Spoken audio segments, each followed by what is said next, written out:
in the house. Hello, hello. How are you all doing in Monday land? It's Monday.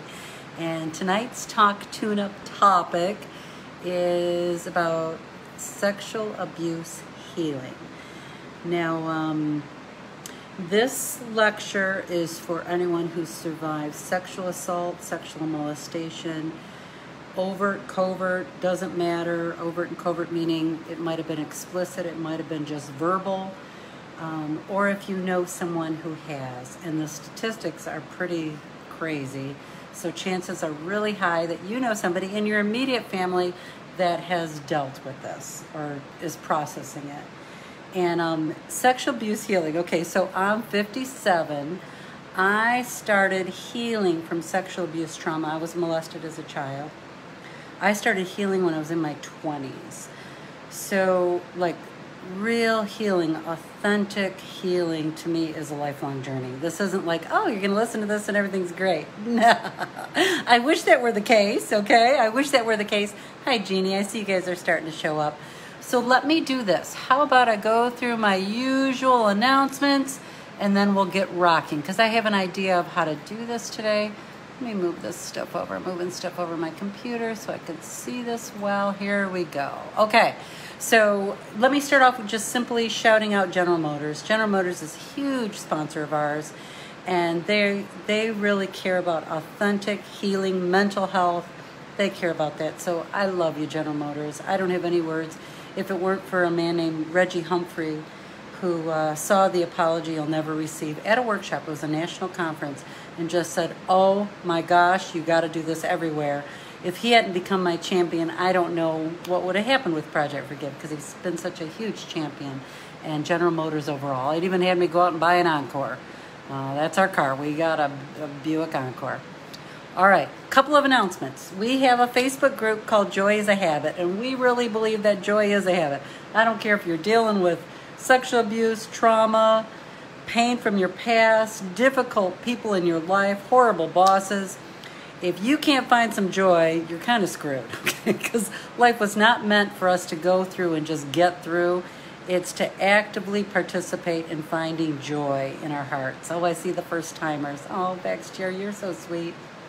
Okay, so Joy is a Habit Facebook group. Anything I mention, I'll put up the links for sure, and any of the stats I put up tonight. All the links will go up as soon as the lecture's over, okay? Especially if you'd like to join our Joy is a Habit Facebook group. It's all about joy. That's all it's about. We will do a prize tonight. As soon as this lecture's over, 15, 20 minutes or so, I'm giving away some of our swag. And our swag tonight that we're giving away is our Kindness is Contagious masks. We've got a white one. We've got a black one. Do not want to politicize this conversation whatsoever. I wear my mask everywhere, and I'm also vaccinated. That's just my stand. That's just who I am, and that's what I believe in. And if you don't, I'm okay with that too. And I'm thrilled that we can provide Kindness is Contagious masks. Someone's going to win 2 of them tonight. And I just love that we promote masking. That's just our thing. And if you don't, it's all good. Okay.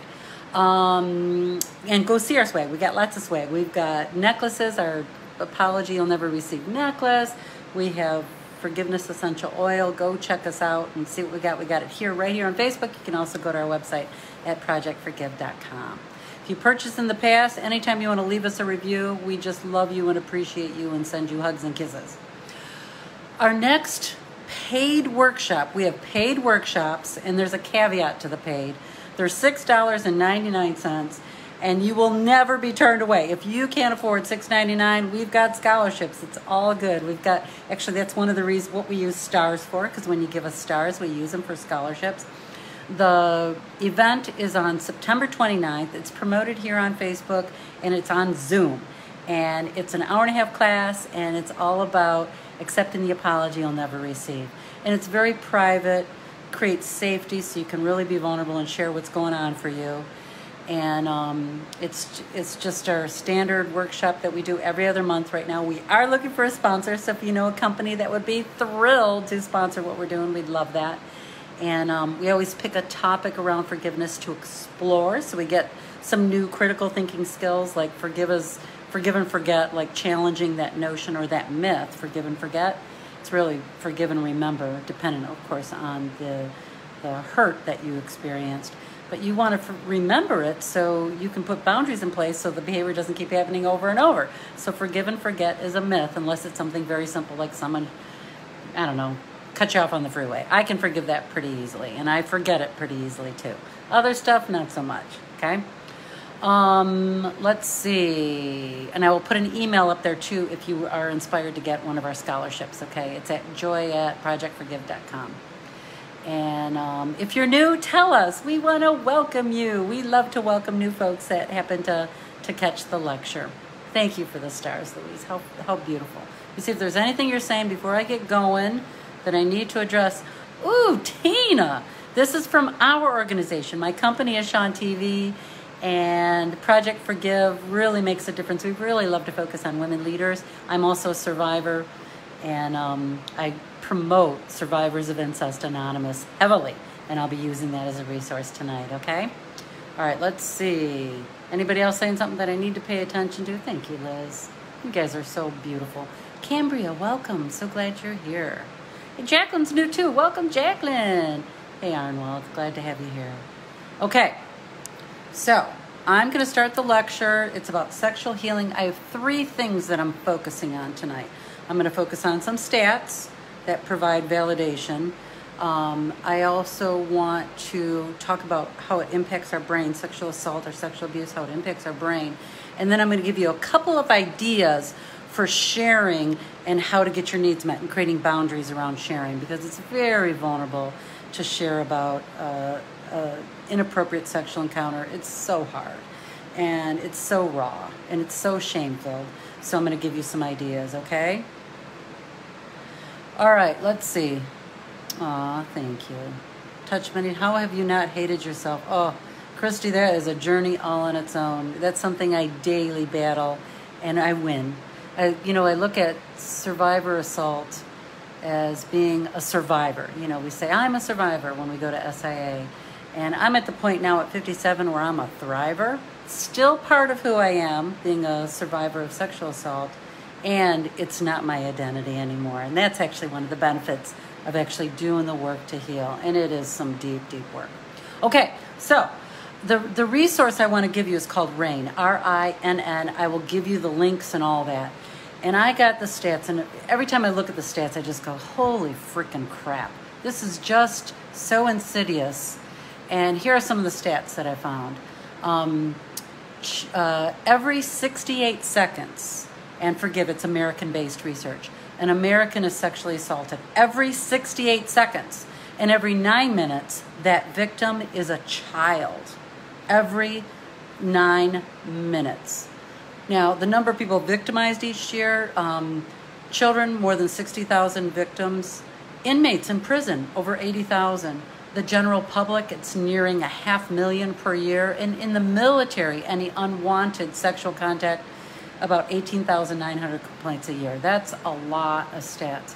And everyone is affected by sexual violence. We're all affected by it.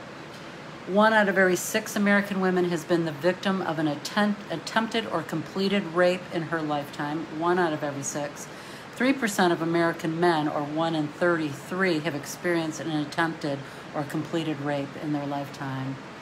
From 2009 to 2013, Child Protective Services have found strong evidence that it's pretty close to 60,000 children a year were victims of sexual abuse. And a majority of the child victims are between the ages of 12 to 17, and of victims under the age of 18, 34% are sexual assault. So there's a lot of abuse. This is what I think is really important to say too, that the history of sexual abuse and taking people to court or whatever, physical abuse of children by their parents remained a hidden problem until 1962.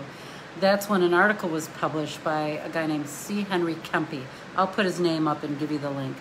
It's called the Battered Child Syndrome, and it got an avalanche of publicity, led to the enactment of child sexual abuse and incest reporting laws, and during the 1970s, case reports of sexual abuse skyrocketed.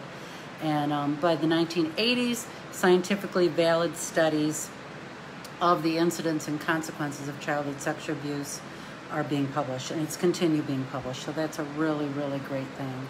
And yeah, I see you guys putting stats into, please, there's so much on this topic. And you know, the juxtaposition of this is only approximately 25 out of every 1,000 perpetrators of sexual abuse or sexual assault ends up in prison. 25 out of 1,000. That's infuriating, isn't it? And here's the thing on the brain, because sexual abuse, sexual assault impacts your brain, especially if it happens when you're really young. I was 8, and it impacts your neurotransmitters and changes your brain. I will put that that article up about that wounds that time won't heal, because this isn't about time heals all wounds. This is actual work. If you are a survivor in some way, it is real, focused, grieving work. It isn't something you just get over. It does not work that way, and you can't do this alone. If there's anything I've learned as a survivor of sexual abuse, I could never have done the work that I've done alone.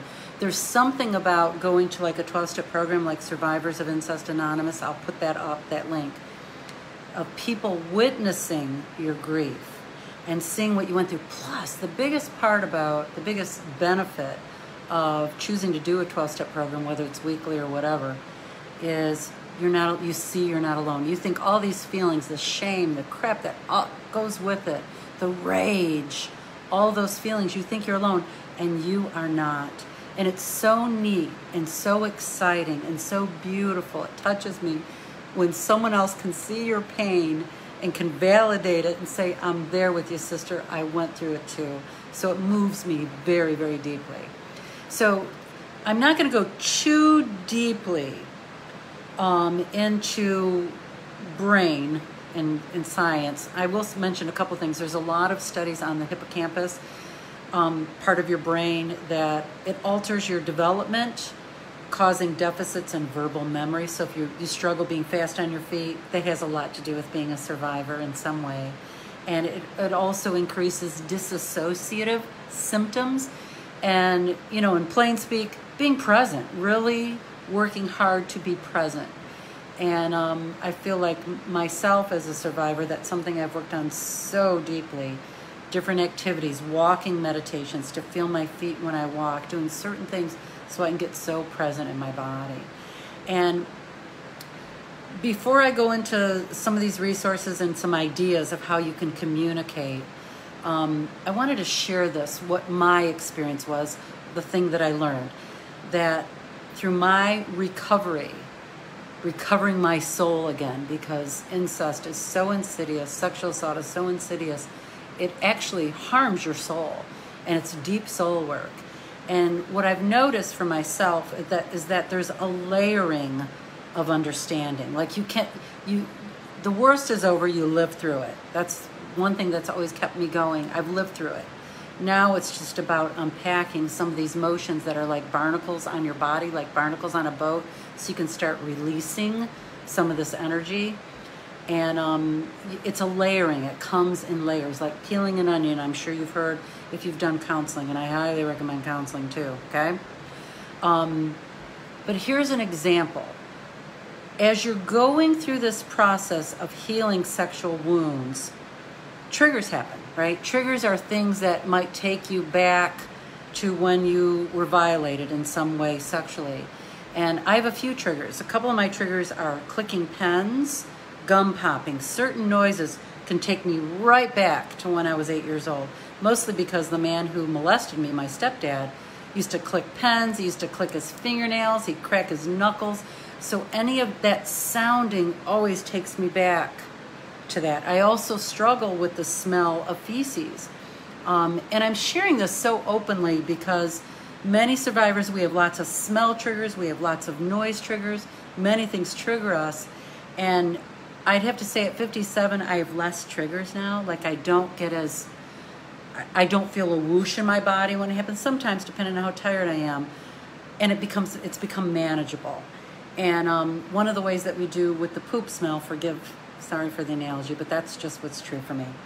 When I was a young girl, my stepdad would go in the bathroom, me and my sister shared, we had 2 bathrooms, and he'd go in that bathroom and defecate and make the bathroom smell horrible. I shouldn't even know that he had hemorrhoids, and I know that. That's private information. I shouldn't know that, but that's how loosey-goosey the boundaries were. And this bathroom smell would not go away, sometimes for 10, 15 minutes. And he would do this and laugh, like very wickedly, like it was funny, to do that before we jump in the shower to get ready for school. So that smell is very indicative to abuse for me, or misuse of power. Are you with me? So one of the ways that me and my husband manage it, my husband is just a dreamboat. And I learned this from my girlfriend Lynn, is we light a match. Anytime you happen to go number 2 in the bathroom, you light a match, because the sulfur will calm down the smell so it doesn't leak into the house or whatever. It's that big of a trigger for me. And my husband is so awesome about that. And like when I go on trips with girlfriends, we do the same thing with the matches, and it works like a charm. And those are the types of things that I learned going through counseling, going to 12-step programs, different ways to manage the everyday triggers, okay? Let me see if you guys are saying something about these triggers. Let's see. Yep, I'm with you, Cambria. Yep. I so get it with the smell of liquor. Yep. Louise, don't say hi to people like that. Don't do that. If you're, I don't want anyone to be spammed. James, I'm gonna have to ban you. Delete all your stuff in here because that's inappropriate. Please don't do that. Okay, let's see. Damaging the soul. Let's see. Gabby, I so get you. I just want to say what Gabby's saying out loud. It really touches me. It says, I don't think I have a soul anymore, really dead inside, cannot feel 1 ounce of joy. And when you say that, you inspire me, because even that you can verbalize that is progress in my world. That's one of the main reasons I created Joy as a Habit, so that we can start instilling in ourselves some moments of joy, because sometimes those triggers, they really do. They annihilate our soul. I so get it. So I'm inspired by you, Gabby. And the truth is, if I can do it, anyone can do it. I'm serious. If I can do it, anyone can do it. Louise, that is a great idea with the incense. Perfect. Okay. So this is what I want to say with the layering of pain, the layering of triggers. When you start to really dive into this and take it very seriously to do your grief work, grief is very different than suffering. Not suffering because you're in pain, grief because of what happened to you. It's very, very distinct. I've done lectures on the distinctions between suffering and grief. Maybe it's time to do another one of those again. And what happens though, as you start or are involved in this journey, you're welcome, Gabby. As you do that, what's going to happen is anything that's incomplete is going to start to show up. Or you find yourself in situations that might be similar to what you experienced, or it brings up the same feelings. Let me give you an example. And in no way am I saying if you're a survivor of sexual assault or sexual abuse that more abuse is coming your way.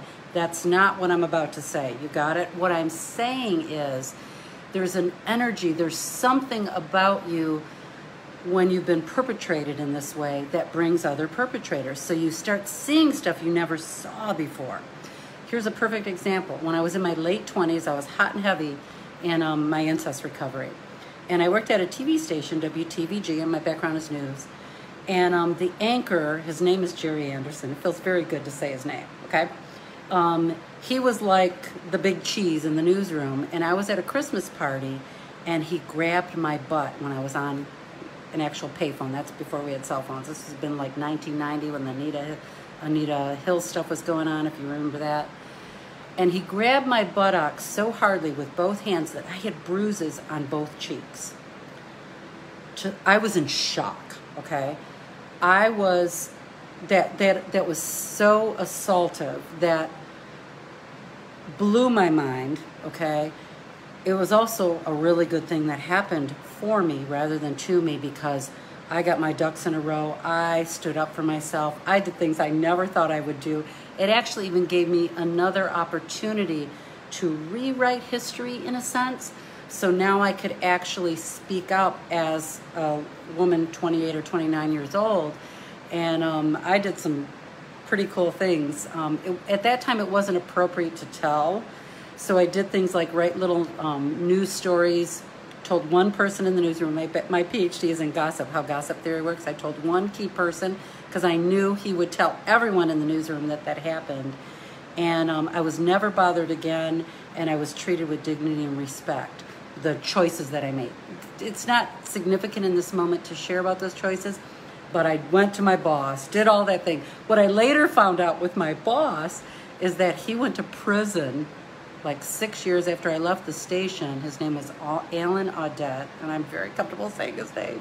He went to prison for sexual molestation. So that doesn't shock me that I would have put myself in an environment where someone is doing what they're doing, like doing sexual assault like that, or a boss that was perpetrating children. That doesn't shock me. It would shock me now because I've got good radar for that and I've done a lot of healing.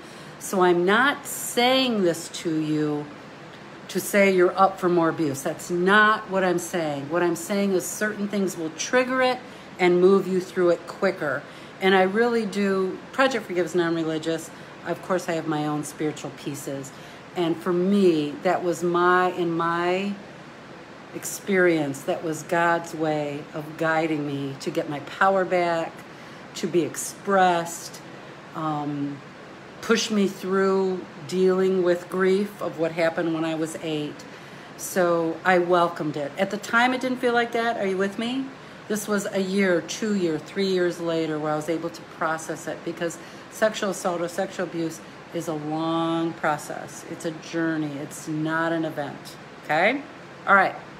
So with that said, I'll put up the SIA resource. And I'm going to give you 3 things I'm going to say in communication, and I'll copy and paste them so you'll have them. I'm going to give you things not to say to someone who's a survivor of sexual assault if they choose to share with you and be so vulnerable and trust you like that. I'm going to give you some things to say to a survivor. Then I'm also going to give you something to say to someone that you want to share and you want them to honor what you're saying. Make sense? All right, let's start with things not to say. Dump the let go, let God. Do not say that to any sexual abuse survivor, sexual assault victim. Don't say that to anyone. Actually, take that from your vocabulary.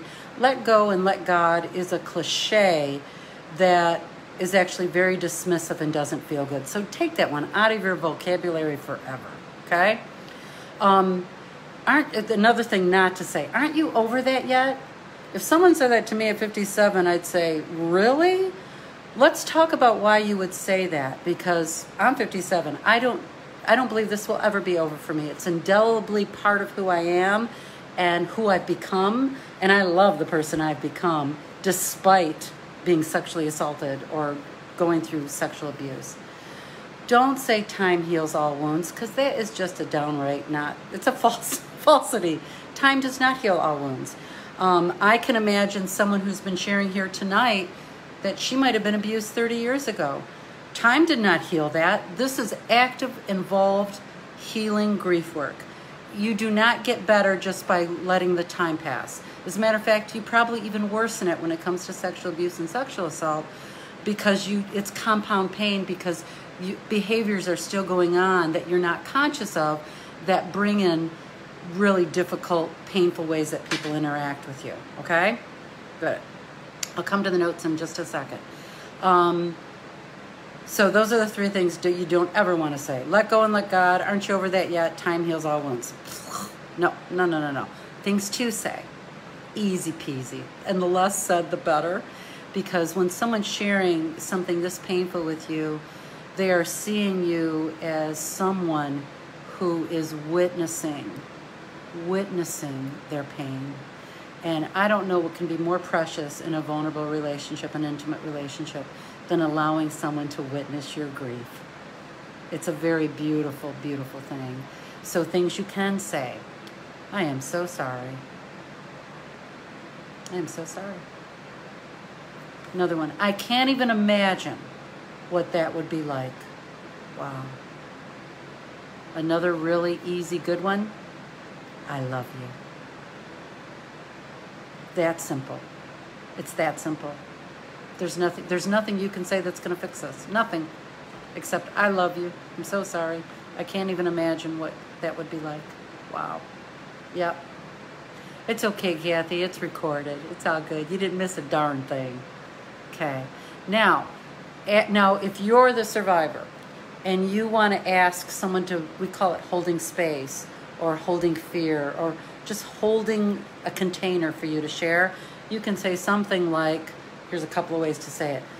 I'm having some really vulnerable feelings right now. Are you open to just listening? Another way to say it, I would love to talk about some of the things I'm feeling, and I would love it if you wouldn't provide any feedback whatsoever. Can you just do that? Can you do that for me? Can you just listen? When my husband says that to me for any topic, I'm there. I try to remember to say that when it's something I just want to talk out loud about, whether it's incest or not, and something that I'm having feelings about or just want to process out loud, because I'm an external processor. Some of us are internal processors, some of us are external processors, and I'm an external processor. So when I say that before I'm sharing something that's really important to me, it's really beautiful that people honor it. And they do, right? Perfect. Let's see what you're saying. I think that's it. Let me just see what you're saying. Your eye doctors want to, oh, Eric, I'm so sorry. So sorry. Yeah, I got it. Perfect. You see if there's anything I need to notice. Yep, I gotcha.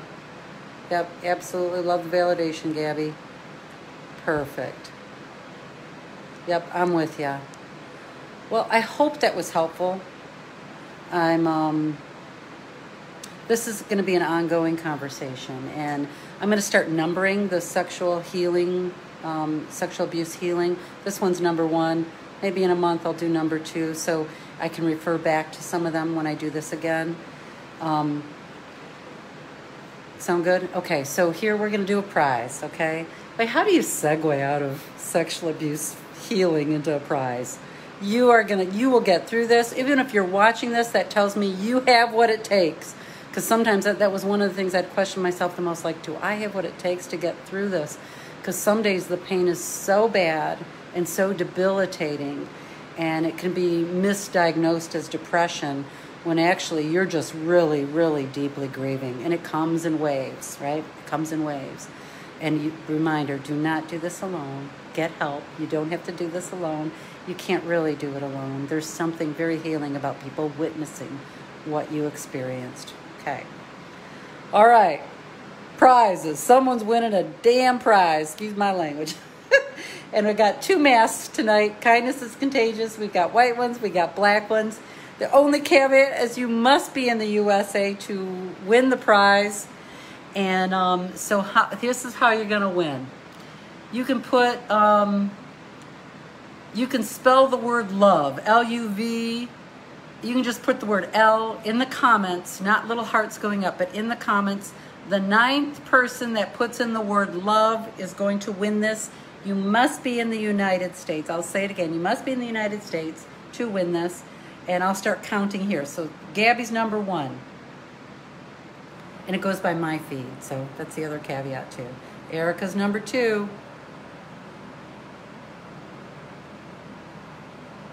Jeannie's number 3. Anna Maria's number 4.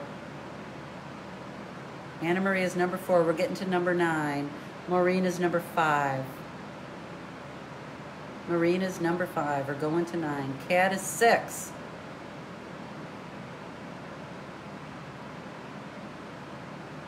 Kat is number 6. We're getting to 9. Kathy is number 7.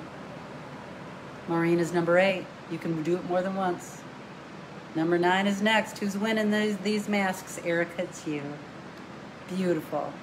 Erica, all you have to do is message me here on Facebook, your email and your mailing address. Just me and Hailey here in my office. They're the only ones that see it.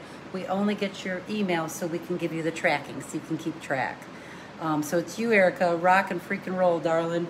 And next week, topic: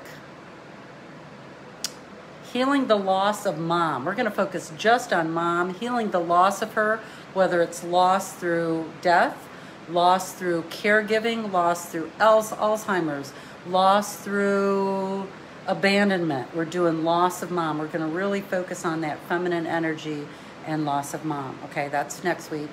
If you find any of our stuff helpful, share. It deeply supports us. Any comments you make, it deeply helps us. It has folks like General Motors saying, oh my gosh, we got to support you. It'll help us get sponsors for even our accepting the apology you'll never receive. The more you share or comment here on Project Forgive, you're deeply, deeply, deeply, deeply supporting us, okay? All right, that's it. Your goose is cooked. I'll get this in note form here and pop it up. Thank you guys for being here. I love you so much.